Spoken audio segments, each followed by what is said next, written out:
Senhores internautas, agora é a vez do Senado da República.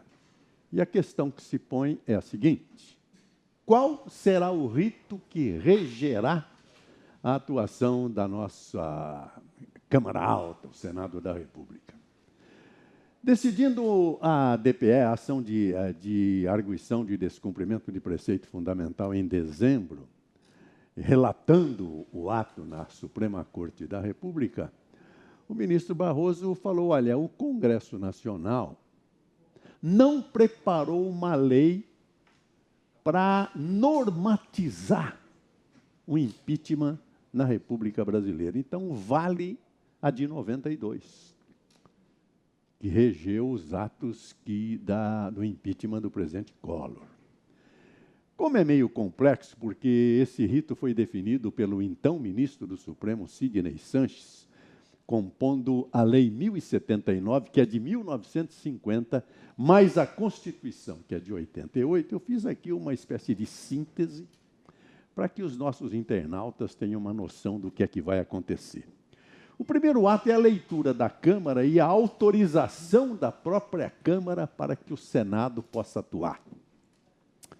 Forma-se uma comissão especial, num prazo de 48 horas, com a eleição de presidente e relator. Aí se faz a votação por maioria simples do chamado objeto de deliberação. Esse é o termo técnico usado pelo ministro Sidney Sanches. Aprovado esse objeto de deliberação por maioria simples, como falei, é notificada a presidente da República para se defender num prazo de 20 dias.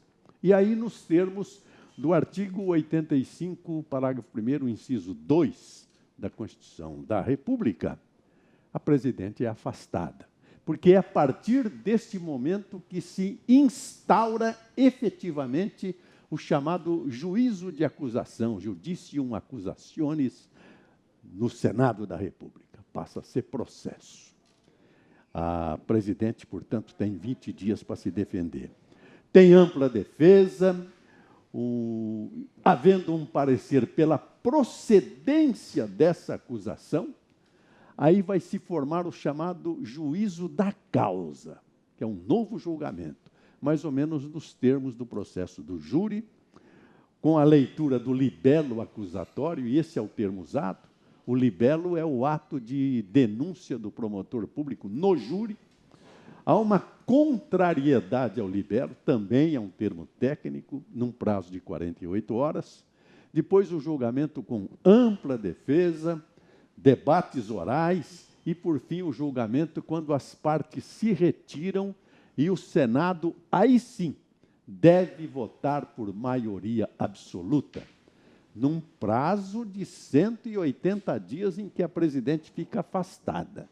Se o Senado não julgar em 180 dias, a presidente volta a reocupar a presidência da República. O que é difícil de acontecer, porque não caberá recurso para o Supremo Tribunal Federal.